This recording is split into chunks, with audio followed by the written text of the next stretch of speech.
वालेकुम। उम्मीद करती हूँ आप सब लोग अपने घर में खुश और बाश होंगे।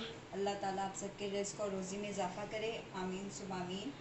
तो आज की जो वीडियो मैं बना रही हूँ उसमें जो रेसिपी मैं आपको बता रही हूँ वो है धुली हुई मूंग की दाल भुनी हुई बनानी है हमने। उसके लिए हमने ये मूंग की दाल अच्छे से धोकर भिगो के रख दी थी आधे घंटे तक। उसके लिए फिर हमें चाहिए टमाटो पेस्ट आधी प्याली, अदरक लहसुन का पेस्ट 2 टेबल स्पून और 2 टेबल स्पून या 3 टेबल स्पून आप कुकिंग ऑयल ले लीजिए। और इसमें मसाले में ज़ीरा, साबुत काली मिर्चें और दालचीनी, और ये आपका धनिया पाउडर है 1 टेबल स्पून, पिसी लाल मिर्च आपने लेनी है 1 टीस्पून, और 1 पिंच आपने हल्दी ले लेनी है, salt according to your taste, और green chilli for garnishing. Let's start. चलें अब हम स्टार्ट करते हैं इसको। इसके ऊपर हमने पतीली रख दी है, फिर हम ये कुकिंग ऑयल डालेंगे। इसमें कुकिंग ऑयल डालने के बाद अदरक लहसुन का पेस्ट ये डालते हैं।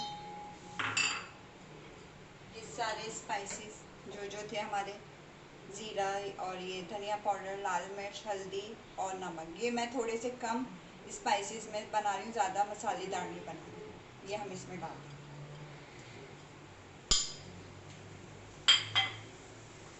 और इसके साथ ही ये टोमेटो पेस्ट जो हमने बनाया था प्यूरे, ये और इसको फिर हम अच्छे से मिक्स करेंगे, भून लेंगे इसको 5 मिनट तक।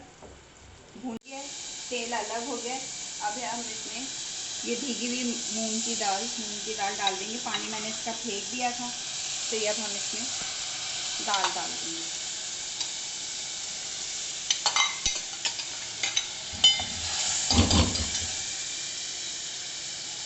ये दाल डाल दी और इसको 1-2 दफ़ा यूज़ करके हल्का सा भून लेंगे। चम्मच से डालेंगे 1-2 दफ़ा।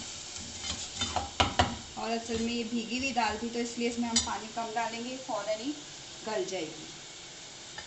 ये देखिए हमने इसमें थोड़ा सा बस इनफ इस पर पानी डालकर इसको हल्की आंच पे दम पे रख देंगे। तो हम ये हरी मिर्च इस पर गार्निशिंग के लिए डाल दें।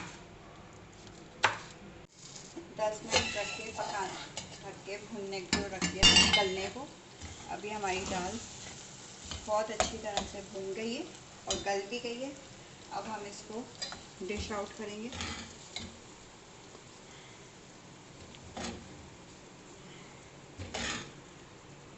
ये डिश आउट हमने कर ली। अब इसकी हम गार्निशिंग करेंगे।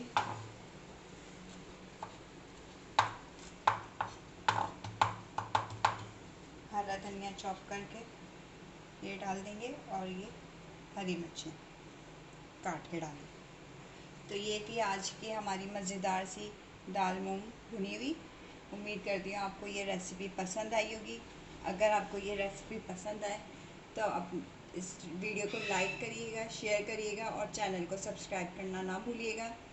इंशाअल्लाह फिर हाज़िर होंगे नेक्स्ट किसी वीडियो के साथ, किसी अच्छी सी रेसिपी के साथ। जब तक के लिए खुदा हाफिज़।